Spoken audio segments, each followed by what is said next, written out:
네, 11월 14일 장윤선의 취재 편의점 시작하겠습니다.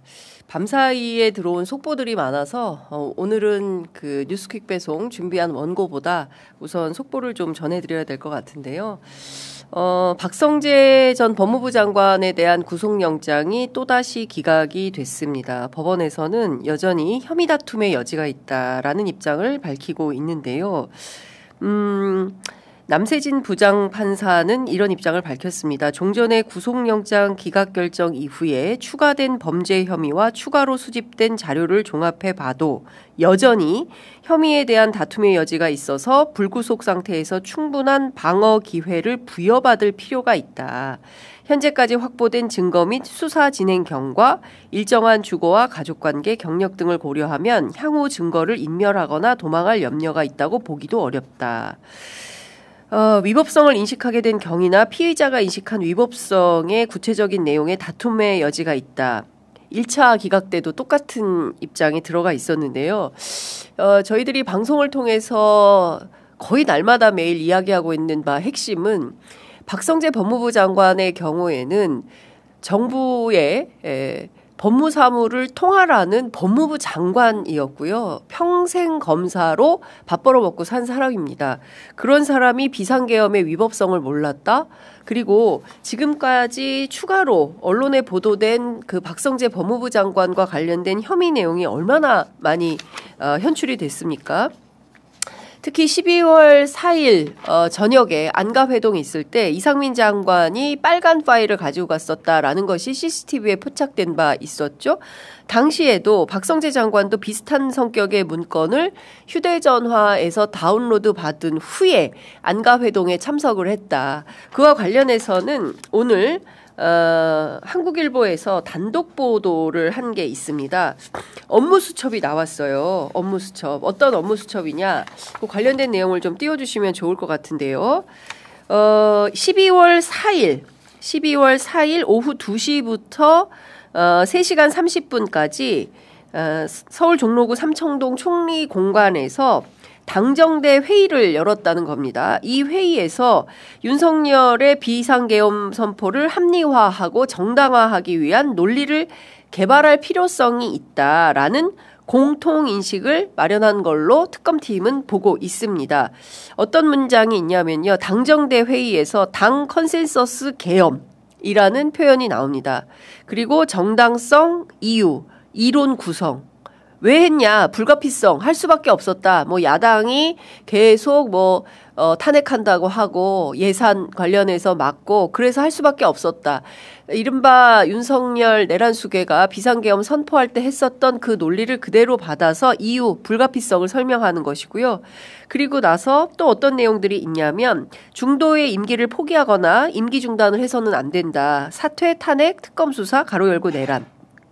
그 다음에 체크포인트로 직접 설명 필요 이렇게 있죠. 직접 나와서 대통령 입으로 설명하는 게 좋겠다. 이런 내용들을 담고 요걸 관련해서 1시간 반 동안 회의를 했다는 겁니다. 이날 회의 누구 참석했냐. 국민의힘에서는 한동훈 당시 대표, 추경호 원내대표, 김기현, 나경원 의원 이 두 사람이 참석을 해요. 사실상 내란의 중요 임무 종사자 혐의가 있어 보이는 사람들이죠. 김기현, 나경원 이 두 사람은 뭘까요? 또 하나. 정부 측에서 참석자가 누군가 살펴봤더니 한덕수 전 총리, 방기선 전 국무조정실장 그리고 유일하게 국무위원 가운데서는 원포인트로 박성재 법무부 장관이 참석을 했습니다. 대통령실에서는 정진석 전 비서실장, 김주현 전 민정수석, 신원식 전 국가안보실장, 홍철호 전 정무수석 이렇게 참석을 한 건데요.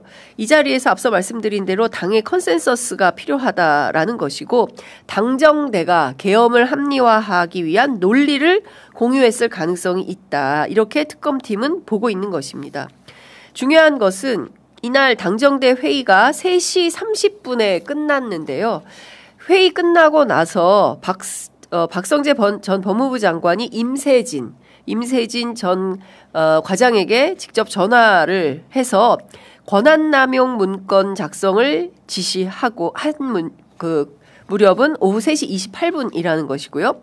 이때 검찰과 소속 안무검사가 작성한 문건을 오후 4시쯤 한 차례 보고받고 그 다음에 수정이 된 다음에 박성재 전 법무부 장관이 오후 6시 42분에 임세진 전 과장으로부터 텔레그램 최종 전달을 받은 겁니다. 앞서 제가 말씀드린 대로 문자 메시지로 휴대폰으로 다운로드 받았다고 얘기했죠. 이 시점이 6시 42분인 거예요. 그리고 나서 어디로 갔냐? 10분 뒤에 삼청동 안가로 갑니다. 예, 그 유명한 삼청동 안가 모임을 위해서 이동을 합니다. 그래서 이 자리에서 이상민 전 행안부 장관, 이완규 법제처장, 김주연 민정수석 이렇게 모임을 가졌어요. 특검팀은 윤석열 정부의 법률참모들이 안가회동에서 당정대 공통인식을 기반으로 만들어진 권한남용 문건을 구체적으로 검토했을 것으로 의심한다. 이렇게 기사가 마무리가 되는데요. 중요한 포인트는 한국일보 보도를 종합해 볼 때 이게 위법한지 모르고 이런 회의를 했다는 겁니까? 계엄의 정당성과 논리를 설파하기 위해서 법무사무를 본 게 누가 보더라도 명징한데 이 자체가 아무런 문제가 안 된다 이렇게 볼 수 있을까요? 황교안 전 총리에 대한 것도 마찬가지입니다. 예. 국회의장 구속하라고 했던 사람이에요. 한동훈 전 대표도 구속하라고 했던 사람입니다. 내란의 선전선동에 즉각적으로 나섰던 전직 공안검사 출신의 총리였죠. 대통령 권한대행까지 한 사람인데 이 부분에 대해서도 풀어주었다. 저는 결국에는 조희대 대법원장에 대한 개인에 대한 의혹도 굉장히 많이 있는데 이 문제를 해결하지 않고 탄핵 없이 조희대에 대한 탄핵 없이 내란 전담 재판부 없이 과연 이 상황을 돌파할 수 있을 것인가? 저는 민주당에 오히려 오늘은 질문을 좀 하고 싶다. 예, 진도를 이렇게 천천히 나가도 되는 것인지 물론 예산 정국이기도 하고 그리고 새로운 개혁 입법들 전부 다 추진하는 것도 중요하지만 가장 중요한 것은 12.3 비상계엄 1주기가 다가오고 있는 이 마당에 여전히 정치검찰의 준동을 막지 못하고 있고요. 오늘 노만석 땡 비공개로 퇴임식 한다고 하는데요. 관련된 소식은 잠시 후에 준비한 소식을 통해서도 말씀을 드리겠지만 조희대 코트에 대한 근본적인 판단이 좀 필요해 보이지 않나라는 말씀을 좀 드리고 싶습니다. 자, 오늘 여러 가지 이슈들이 많이 있는데요. 우선 첫 번째로 준비한 소식 영상으로 먼저 만나보시겠습니다.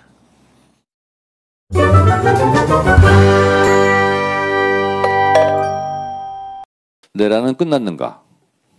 저는 내란은 아직도 끝나지 않았다라고 생각합니다.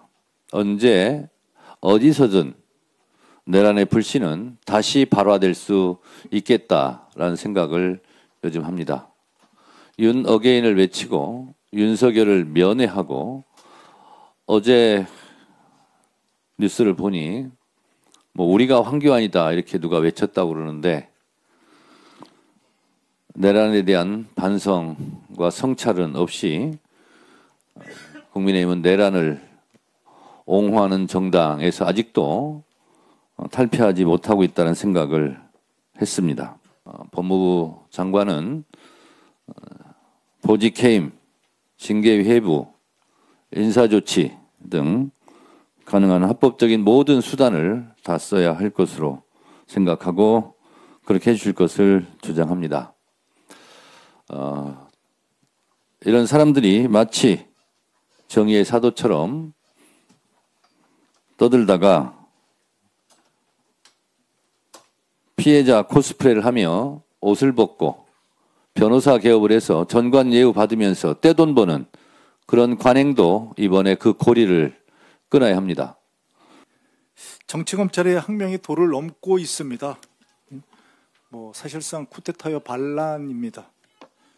법 위에 자신을 둔 자들의 광기가 주권자인 국민께서 지켜낸 헌법과 민주주의를 정면으로 위반하는 사태로까지 번지고 있습니다. 우리 민주당은 이제 행동으로 보여줘야 할 때입니다.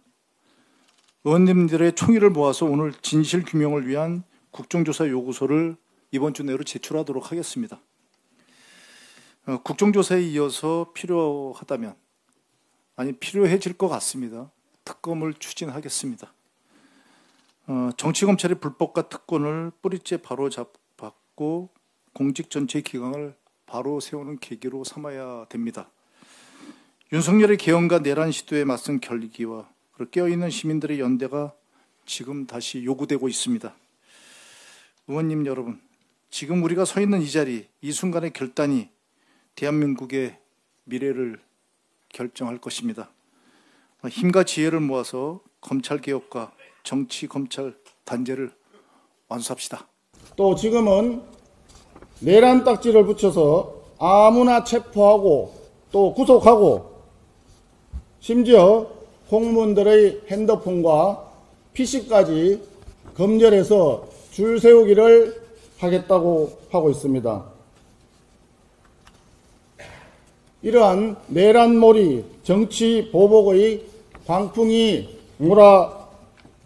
몰아치는데 존경하는 선배 동료 의원 여러분, 함께 힘을 꼭 모아주시기를 당부드립니다. 다음 주부터 대장동 관련 사안에 대해서 어떻게 우리가 행동해 갈지에 대해서 비공개 회의 때 조금 더 논의하도록 하겠습니다. 감사합니다. 네, 앞서 보신 영상은 어제 있었던 더불어민주당 그리고 국민의힘 의원총회장에서 각각 발언한 대표단 입장을 들어보셨습니다. 국민의힘은 지금 정당 해산 되게 생겼거든요. 위헌정당 될 가능성이 높지 않겠습니까? 추경호 전 원내대표의 행태, 그리고 김기현 전 당대표가 됐던 그 과정, 조그만 가방, 파우치는 아니고 클러치백, 그거 받은 거 관련해서 그냥 넘길 수 없기 때문에 아마도 위기감이 상당할 겁니다. 그렇기 때문에 어떻게 대응할 건지, 물고 늘어질 거라고는 대장동밖에 없는 거예요. 그 재판에 대해서 앞으로 어떻게 할지 논의를 모아가겠다라고 하는데, 저 취재해 보니까 국민의힘이 자중질환이어서 하나로 모아지기는 쉽지 않아 보인다. 수도권과 영남 민심 다르고, 그리고 장동혁 대표가 우리가 황교안이다라는 황당한 주장을 해가지고 그에 대해서도 내부에 상당한 비판이 있습니다. 그래서 어제 발언대회도 못 썼어요. 종합해 볼 때 중요한 것은 지금 어떻게 이 난국을 헤쳐나갈 것인가 하는 것인데요. 검찰의 준동은 면밀하게 보고 정치하게 판단을 좀 해볼 필요가 있겠다라는 생각이 좀 듭니다. 어제도 제가 검찰 내부 취재해서 보도해 드린 것 매우 충격적이었다라고 제가 피드백을 많이 받았는데요. 실제 그 검찰 내부에서 검사들이 판단하는 민주당과 검찰개혁의 온도와 정치권, 여의도에서 생각하는 또 여당에서 생각하는 온도와 상당한 온도 차이가 있었습니다. 웬만하면 함께 가자라고 생각했을 수 있는데 도저히 같이 가기 어려운 거 아닌가라는 생각마저도 드는데요. 노만석 검찰총장 권한대행이 오늘 오전 10시 30분 대검 본관 15층 대회의실에서 퇴임식을 엽니다. 비공개 퇴임식이라고 하는데요. 떳떳하면 왜 비공개 퇴임식을 할까요? 오늘 아침 조간 사설들을 보니 보수 언론도 노만석 대행의 퇴임에 대해서 비판하는 사설이 실려 있더군요.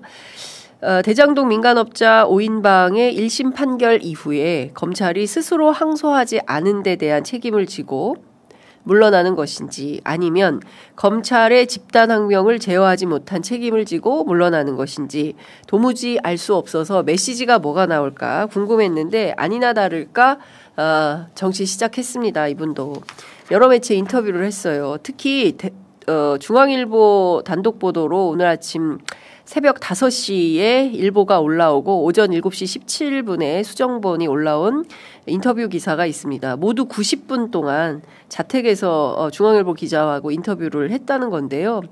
현 정권과 검찰이 완전히 역방향으로 가고 있다. 사건에 대한 결이 다른 게 문제다. 이 결이 다른 게 문제가 무슨 결이 어떻게 다르다는 거냐라고 취재기자가 물었지만 그거 나중에 얘기하겠다. 지금은 말하지 않겠다라고 했다는 건데요.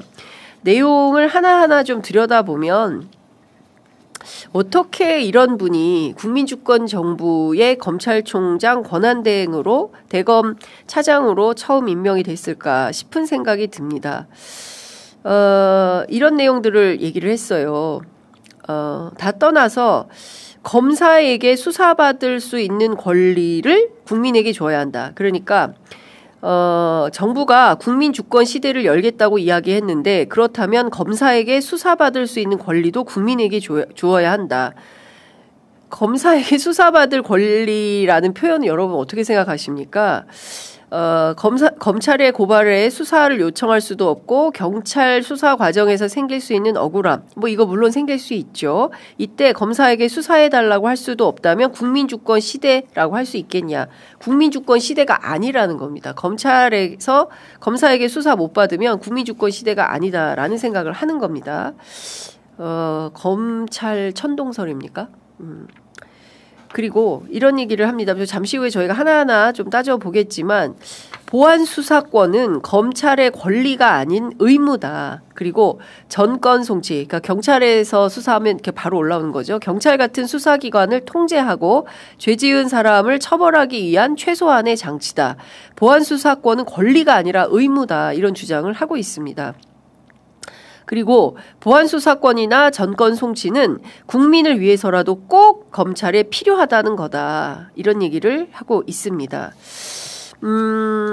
또 하나 또 제가 주목해서 보는 대목은 이런 건데요. 출근길에 왜 지하가 아니라 기자들이 모인 출입문으로 들어간지 아냐라고 기자들에게 뜬금없이 묻고는 잠시 눈을 감고 생각에 잠긴 다음에 이렇게 얘기를 했다는 거예요. 돌이켜보면 후회가 전혀 없는 건 아니지만 조직을 위해 내린 결정이었고 그래서 떳떳했기 때문에 정문으로 출근해야겠다고 생각해서 정문으로 갔다. 그리고 이 자리에서 자기가 얘기를 꼭 할 게 있었대요. 그게 뭐냐. 이순신 장군이 공직자는 벼슬이 주어지면 열심히 일하고 벼슬이 거두어지면 뒷말 없이 떠나야 한다고 말했는데 그 한마디를 준비했는데 결국 하지 못했다. 이런 얘기를 준비했다고 합니다. 그리고 또 하나.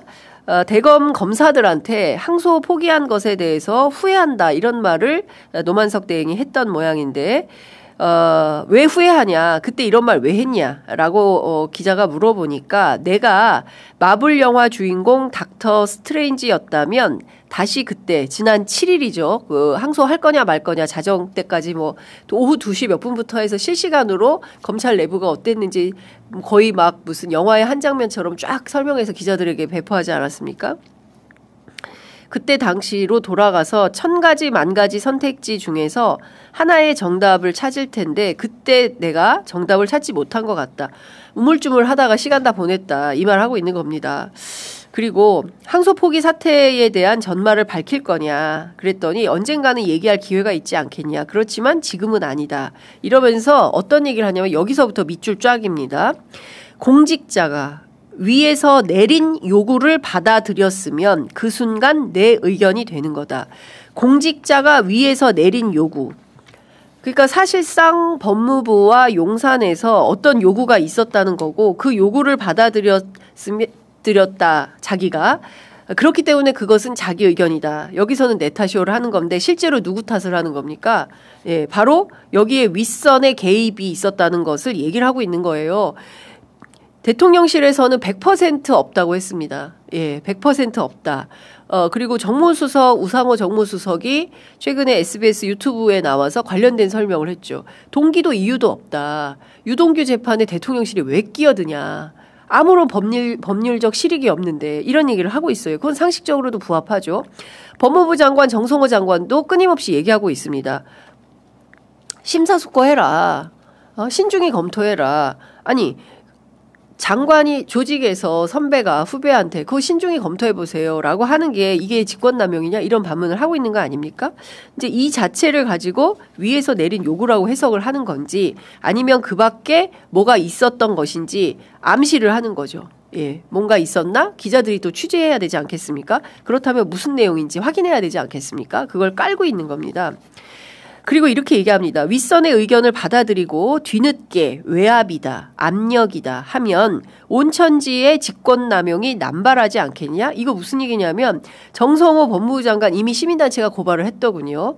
직권남용으로 기소할 거다라는 소문이 돌았어요. 이미 검찰 내부에서. 제가 말씀드렸죠. 정성호 장관 이런 판을 깔고 있다는 거죠. 정성호 장관을 시민단체가 고발을 하면 그죠? 그러면 정성호 장관 고발 사건에 대해서는 수사해야 되지 않습니까? 그리고 검찰이 1년간의 유예 기간이 있지 않습니까? 수사할 수 있는 그 기간 동안 정성호 장관에 대한 기소를 하고, 그리고 남은 1년간 그 양분한 의원이 늘 말씀하시는 거죠. 조국 시즌2 같은 사건을 하나 수사할 수 있고, 그리고 난 다음에 정권이 정신 못 차릴 때 그때부터는 공격 들어간다. 이런 계획을 갖고 있는 거 아니냐.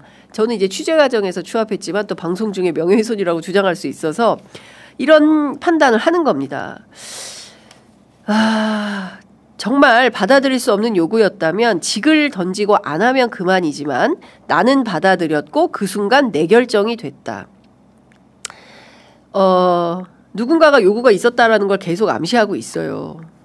이러면 혼탁해집니다. 오늘 10시 반에 잠시 후에 노만석 대행이 비공개로 하지만 1시간 안에 기사가 다 풀될 겁니다. 어떤 메시지를 냈는지 아마 엠바고 걸고 이미 법조기자단한테 메시지 다 줬을 수도 있어요.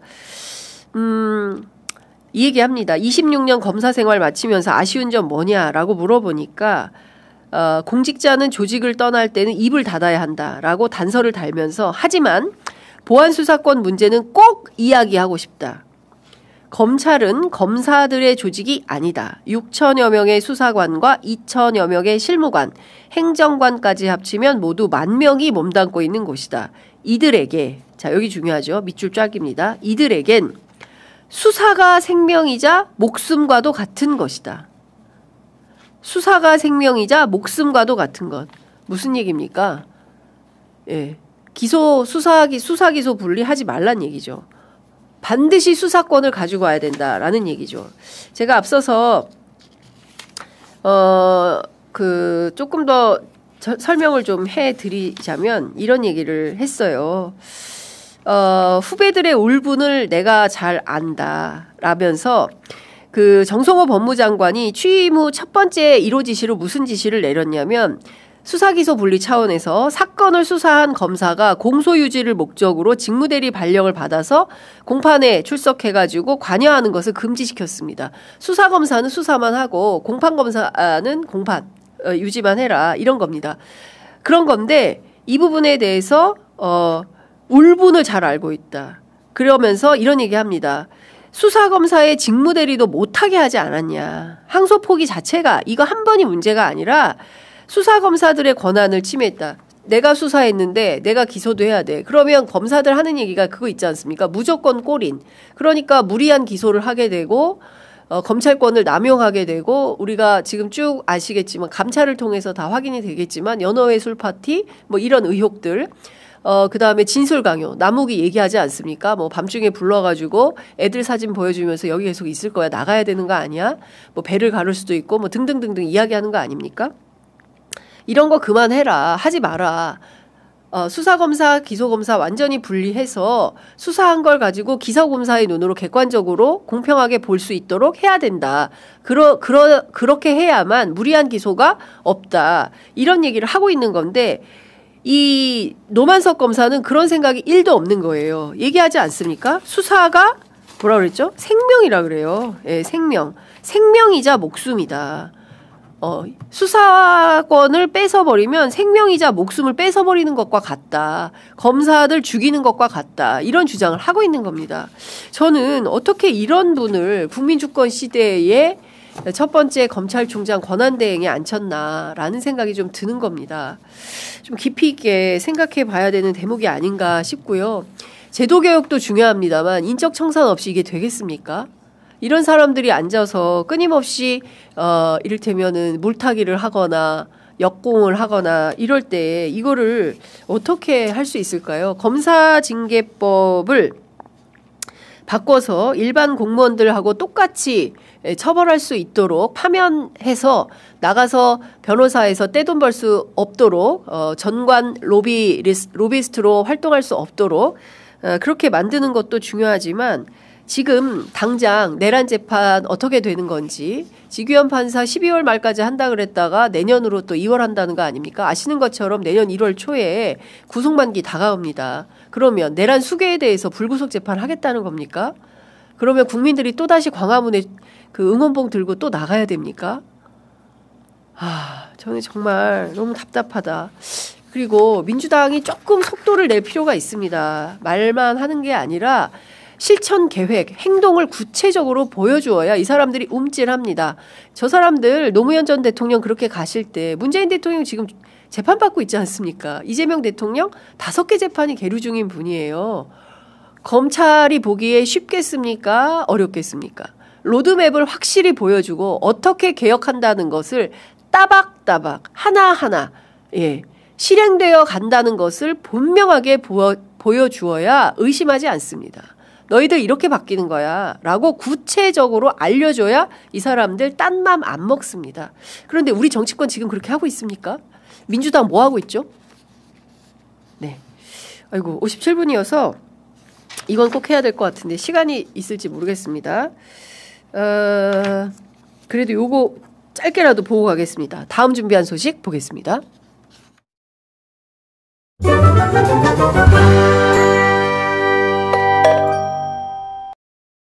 계엄군과 시민, 경찰, 국회 관계자들이 엉켜서 정말 국가의 초유의 위기 상황으로 치닫고 있는데 국가안보를 책임지고 있는 순회회의에서의 어떤 결론이 내일 아침에 얘기하시죠? 그럼 그 야간 동안은 뭘 한다는 겁니까? 그래서 제가 원장님께 방첩사를 지원하라는 대통령의 지시가 있다고 하면서 방첩사에서 한동훈과 이재명을 잡으러 다닙니다 라고 말씀드리니까 내일 아침에 얘기하자고 말씀하셨고, 그래서 제가 원장님 그래도 최소한의 업무 방향이나 지침은 주셔야죠 그렇게 말씀드렸더니 그 앉았던 소파에서 일어나서 가버리셨어요. 더 이상 보고 드릴 수가 없었습니다. 12월 5일에 얘기할 때만 하더라도 저 대통령 좋아했습니다. 시키는 거 다 하고 싶었습니다. 근데 그 명단을 보니까 그거는 안 되겠더라고요. 예를 들어서 위원장님 집에 가셔서 편안하게 가족들하고 저녁 식사하고 TV 보시는데 방첩사 수사관과 국정원 조사관들이 뛰어들어서 수갑 채워서 벙커에 갖다 넣었다. 대한민국이 그러면 안 되는 거 아닙니까? 그런 게 매일매일 일어나는 나라가 하나 있습니다. 어디? 평양. 그런 일을 매일매일 하는 기관 어디? 북한 보위부. 네, 다시 봐도 진짜 전율이 드는 그런 증언 아닌가 싶습니다. 어제 윤석열 내란수계 재판에 홍장원 전 국정원 1차장이 증인으로 출석했습니다. 그런데 엉뚱한 걸 트집을 잡았어요.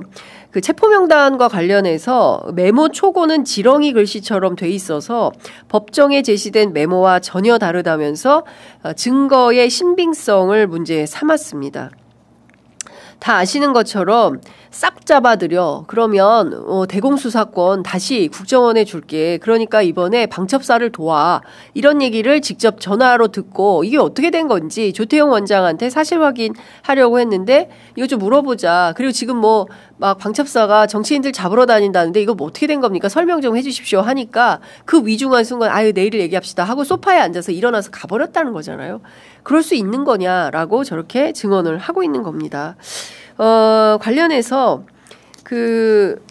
다 떠나서 지렁이 글씨, 뭐 아라비아 글씨 알아볼 수가 없는 정도의 지경이었다라고 주장하지만 이것은 체포명단은 여러 경로에서 일치되는 게 있습니다. 여인영도 그렇고요. 노상원 수첩에도 나오고요. 등등을 보면 확인 가능한데 끊임없이 저렇게 자기 불리한 증거가 나오면 이상하다. 문제 삼고 있는 것이죠. 자, 다 떠나서 저는 지규현 재판부가 이 사건을 어떻게 처리할 것인가가 굉장히 중요하다고 생각합니다. 레크레이션 강사가 사회 보듯이 변호인들이 원하는 거 말도 안 되는 주장에도 다 받아주고 무슨 점심시간 이런 거 걱정하면서 세워라 내워라 재판한 게 벌써 근 1년이 다 되어가지 않습니까? 이걸 언제까지 이렇게 지켜보고 있어야 되냐. 이러다가 정말 내란 재판이 배가 산으로 가게 되면 그땐 이거 누가 책임지겠습니까? 빠르게 내란 전담 재판부가 됐든 내란 특별 재판부가 됐든 조희대 대법원에 대한 분명하고도 빠른 결정이 정치 안에서 있어야 된다. 그러지 않으면 어디로 갈지 안드로메다로 갈 수도 있겠다라는 우려의 말씀을 좀 전해드립니다. 자, 오늘 준비한 뉴스퀵 배송 여기까지 하고요. 다른 준비한 소식들은 인터뷰에서 좀 소화해 보도록 하겠습니다. 잠시만요.